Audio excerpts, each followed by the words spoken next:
حضرت فاطمہ کے گھر میں فاقہ حد سے بڑھ گیا تو حضرت علی نے فرمایا کہ جاؤ اللہ کے نبی سے کچھ تو مانگ کے آؤ، کچھ تو پیٹ میں جائے۔ زندگی میں کبھی ایسا موقع نہیں آیا کہ ایک دفعہ اتنا فاقہ آیا کہ حضرت علی جیسی ہستی نے بھی کہا جاؤ۔ تو آپ تشریف لائیں اور دروازے پہ دستک دی تو کہنے لگے یہ تو فاطمہ کی دستک ہے، خیر تو ہے، پہلے تو کبھی اس وقت میں آئی نہیں۔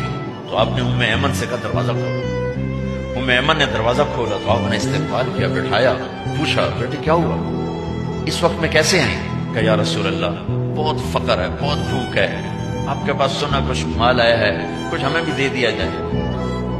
اتنی صابر بیٹی زندگی میں ایک دفعہ بھوک کی شکایت لے کر آئی اور آگے باپ نے پھر پیپر لے لیا، پھر امتحان میں ڈال دیا۔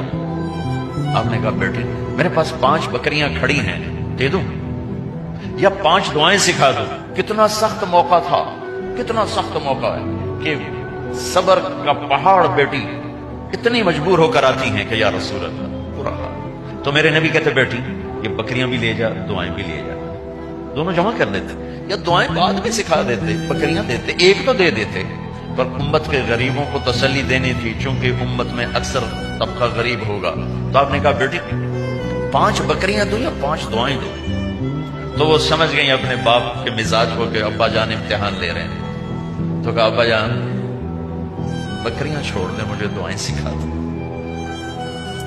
مجھے بکریاں نہیں چاہیے۔ بھوکے کی رات بھی گزر جاتی ہے اور بھوکے کا دن بھی ڈوب جاتا ہے۔ تو آپ کا چہرہ ایسے کھل گیا کہ میری بیٹی پاس ہو گئی۔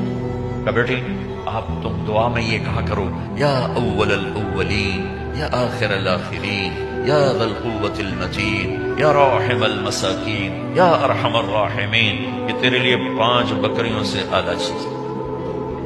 اب گھر واپس گئی خالی ہاتھ۔ حضرت علی نے فرمایا تو کچھ بھی نہیں لائی؟ کہا نہیں لائی ہوں، بہت کچھ لائی ہوں۔ کہا کیا؟ کہا میں دنیا لینے گئی تھی، آخرت لے کے آ گئی۔ ذهبت للدنیا وجئت بالآخرہ۔ تو حضرت علی نے فرمایا تیرا آج کا دن سب سے اعلیٰ دن، خیر ایام کی